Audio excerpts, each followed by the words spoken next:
जी हां दोस्तों, उत्तराखंड के बड़े धाम में हो गया बड़ा विवाद। देवभूमि के पवित्र धाम में आखिर ये क्या हो गया? क्या मंदिरों की मर्यादा भी वीआईपी कल्चर के आगे छोटी पड़ने लगी है? ये सवाल मैं क्यों कर रहा हूं? जागेश्वर धाम से आई एक ऐसी तस्वीर बड़े बड़े सवाल खड़े कर गई। जहां आम श्रद्धालु नियमों में बंधा है, वहीं एक आला अधिकारी गनर और असलहे के साथ गर्भगृह में खड़ा है। जब प्रधानमंत्री की सुरक्षा में तैनात एसपीजी तक ने मंदिर के भीतर शस्त्र ले जाने की हिमाकत नहीं की, तो फिर यह छूट कैसे और क्यों मिल गई एक अधिकारी को? बताता हूं आपको पूरी खबर अपनी इस रिपोर्ट के जरिए। नमस्कार, पहलाख, मैं पंकज रौतेला, आप देख रहे हैं अपना उत्तराखंड न्यूज। दोस्तों, तो क्या नियम सिर्फ आम लोगों के लिए हैं? क्या आस्था के इन स्थलों पर पावर का प्रदर्शन भी होता है? दोस्तों, जागेश्वर में उठे इस विवाद ने पूरे प्रदेश को सोचने पर मजबूर कर दिया है। आखिर जिम्मेदार कौन है, ये सवाल भी उठ रहा है। तो इसलिए वीडियो को अंत तक जरूर देखिएगा, आप जान पाएंगे कैसे नियम चकनाचूर हो गए देवस्थल में। खबर यह है दोस्तों कि उत्तर प्रदेश के बरेली के आला अधिकारी, नाम अभी नहीं बता रहा, आगे जाकर बताऊंगा, आला अधिकारी गनर सहित उत्तराखंड के जागेश्वर धाम के गर्भगृह में पहुंच गए। एक जिले से निकलकर वरिष्ठ अधिकारी जागेश्वर धाम के गर्भगृह में गन के साथ, असलहे के साथ भोग पूजा के बाद आला अधिकारी मंदिर के अंदर प्रवेश किए तो गनर के साथ, असलहे के साथ। सरकारी गनर था, उत्तराखंड का एक प्रमुख मंदिर था और विवाद भी होना लाजमी था। बरेली के एक आईपीएस अधिकारी की बात हो रही है, मंदिर परिसर में एंट्री की बात हो रही है, मंदिर से जुड़े पारंपरिक नियमों की बात हो रही है, जो नियम तोड़ दिए गए, व्यवस्थाओं की अनदेखी कर दी गई। और अब पुरोहितों में, पुजारियों में नाराजगी इस बात को लेकर है। पूरा मामला दोस्तों मुख्यमंत्री तक जा पहुंचा है बल, जिसे लेकर विद्वानों ने कड़ा विरोध जताया है और कहा जा रहा है कि बरेली के एक प्रमुख पद पर, बड़े पद पर बैठे इस अधिकारी पर कार्रवाई हो। शासन की निगाह में सबसे बेहतर बनाने के चक्कर में अपने आप को, यह अधिकारी अपने आप को चमकाने के चक्कर में यह कांड कर गया। दोस्तों, फिलहाल मामले को लेकर उत्तराखंड में तो विवाद है ही, कई हिंदू संगठनों ने मोर्चा भी खोल दिया है। उत्तराखंड के साथ उत्तर प्रदेश सरकार से संबंधित अधिकारी के खिलाफ कार्रवाई की मांग जोर पकड़ रही है। और इस खबर को लेकर यह भी कहा गया कि मंदिर समिति की महिला पीआरडी कर्मी ने गनर को असला भीतर ले जाने से मना किया था, रोका था। उसके बाद भी गनर आधुनिक असला सहित अधिकारी के साथ मंदिर के गर्भगृह में जा पहुंचा और खड़ा है। मंदिर के भीतर असला ले जाने की घटना का पुजारी विरोध कर रहे हैं, क्षेत्रीय लोग विरोध कर रहे हैं, तब भी किया था, अब भी कर रहे हैं, लेकिन अधिकारी ने किसी की नहीं सुनी। स्थानीय लोगों, पुजारियों का कहना कि भला मंदिर के भीतर किसे कैसे खतरा हो सकता है। लोगों ने मंदिर के गर्भगृह में असला ले जाने पर अब पूर्ण पाबंदी लगाने की मांग उठाई है। पूर्ण पाबंदी इससे पहले कानूनी तरीके से नहीं थी। अब कहा जा रहा है कि कुछ ऐसा किया जाए जिससे कि कोई ले जा ही ना सके।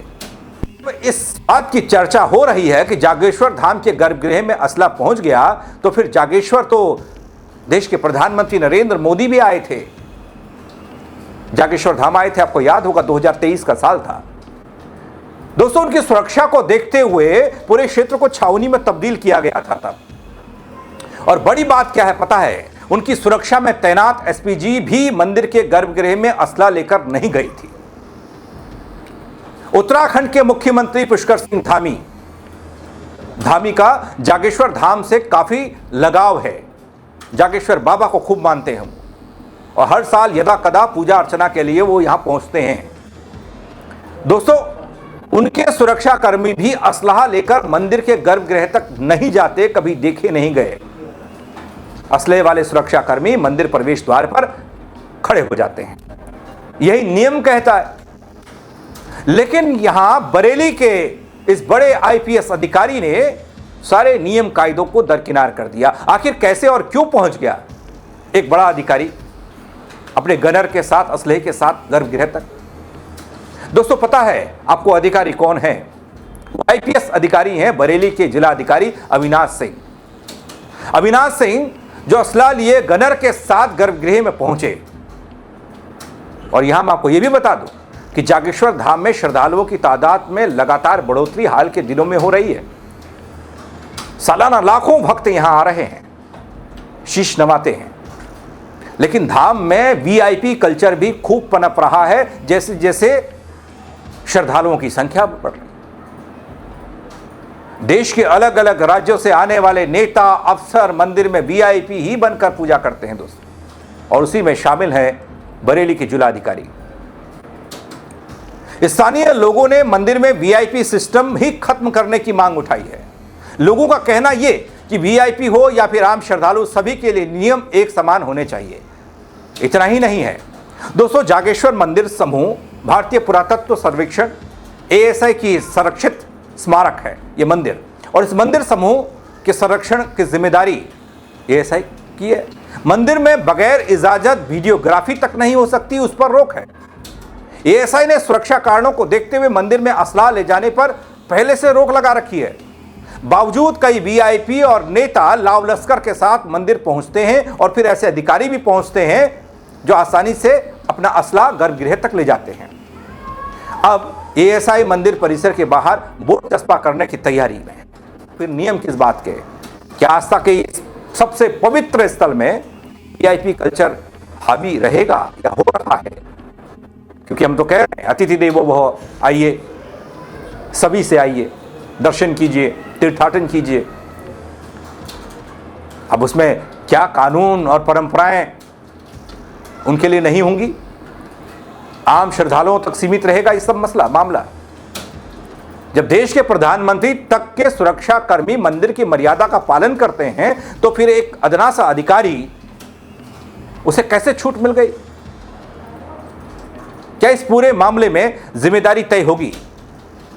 ये विवाद जो बढ़ रहा है वो कार्रवाई के बाद या फिर कोई जिलाधिकारी के रिएक्शन के बाद शांत होगा? दोस्तों, जागेश्वर की इस घटना ने सिर्फ एक नियम तोड़ने की बात को नहीं उठाया, बल्कि सिस्टम, समानता और आस्था तीनों पर एक बड़ा सवाल खड़ा किया है। देखना यह है कि प्रशासन क्या कार्रवाई करता है और क्या भविष्य में ऐसे मामलों पर सख्ती दिखाई जाएगी या फिर नहीं, क्योंकि ऐसे कई धाम अपनी देवभूमि उत्तराखंड में है जहां बड़े अधिकारी भी पहुंचते हैं, जहां मंत्री संतरी भी पहुंचते हैं, उनके साथ उनके सुरक्षाकर्मी भी पहुंचते हैं, लेकिन गर्भगृह तक असला ले जाने की इजाजत कैसे दी जा सकती है? आपको क्या लगता है? आप जरूर बताइएगा। इस खबर को लेकर अपनी राय कमेंट के जरिए दीजिएगा। फेसबुक पर देख रहे हैं फॉलो कीजिएगा, यूट्यूब पर देख रहे हैं सब्सक्राइब कीजिएगा। हाँ, शेयर करना ना भूलें खबर को, और उनको दिखाएं, बताएं एक अधिकारी ऐसा भी, नियम कायदे कितने फॉलो हो रहे हैं और क्या होना चाहिए, लोग बता पाएं। मेरे साथ जुड़ने के लिए बहुत शुक्रिया दगड़ियों। जय उत्तराखंड।